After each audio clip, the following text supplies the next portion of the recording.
C'est là on voit que la Côte d'Ivoire, c'est un pays qui est vraiment merveilleux. Un pays où les gens sont dans l'insouciance en fait. Où les gens ne donnent pas l'impression d'être plutôt focalisés sur les problèmes qui les concernent directement. Non, au lieu de ça, ils préfèrent se concentrer sur des futilités, des choses qui n'en valent pas la peine. Alors, faites la remarque, hein, on déloge les gens de partout, on leur fait des guépilles, on casse tout, y compris le commerce. Et ce genre d'événements-là, ce genre de situation-là, ne domine pas l'actualité socio-politique. C'est plutôt aberrant de la part des membres de la société civile. À un moment donné, là, faites pas de vos ras-bol, c'est très important. C'est vrai, on va rester là à aduler les efforts de ce gouvernement en place par rapport au fait qu'il consacre beaucoup d'efforts. C'est vrai, on sait que vous travaillez. Mais souvent, lorsqu'ils exagèrent dans certaines actions, il va falloir qu'on puisse les interpeller là-dessus. Ce ne sont pas quand même des demi-dieux et à plus forte raison des dieux. C'est des gens comme nous en fait. Des personnes qui sont également issues de la société civile qu'on a portée à la chefferie suprême de ce pays-là. Est-ce qu'on se comprend? S'il y a quelque chose qui ne va pas là, on peut faire part de cela. J'ai vu sur la toile que des personnes, hein, écoutez-moi très bien, se moquaient en fait du sort de ceux qui se faisaient déguerpir. Moi, j'en ai vu sur la toile. Pour vous, c'est un jeu. Alors, ces personnes-là sont en train de grogner. Ces personnes-là sont en train de manifester leur mécontentement, leur frustration vis-à-vis des forces de l'ordre et vous vous moquez d'eux. Pour vous, c'est un jeu. C'est normal. Vous ne vous sentez pas concerné directement par ce genre de situation, donc vous vous en foutez. Je vous comprends. Vous êtes des inconscients.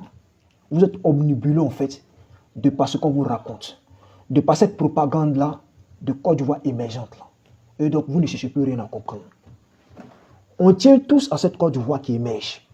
On veut voir le pays avancer, progresser. Mais lorsque il y a quelque chose qui ne va pas, à un moment donné, là, il va falloir qu'on appuie sur la sonnette d'alarme. C'est très important. Il va falloir qu'on puisse s'édifier face à ce genre de situation. Je ne dis pas d'aller se dresser contre le pouvoir en place. Je l'ai dit.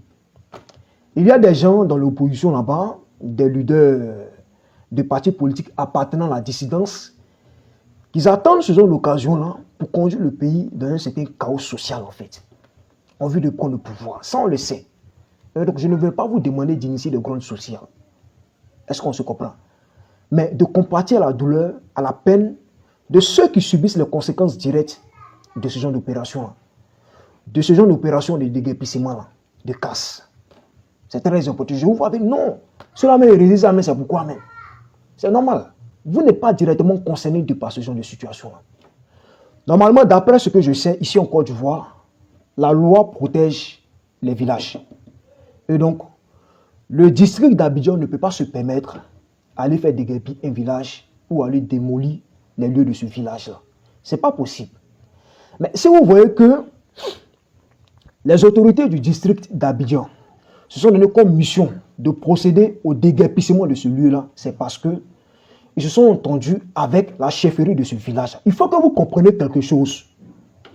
Donc c'est vrai, on va blâmer Cissé Bakongo, on va essayer de le diaboliser par rapport à tout ce qu'il fait. On a parlé d'indemnisation en fait. D'après ce que j'aurais appris, je ne sais pas si cette information est avérée, mais d'après ce que j'aurais appris, les autorités ont dédommagé la chefferie de plus de 4 milliards de francs CFA.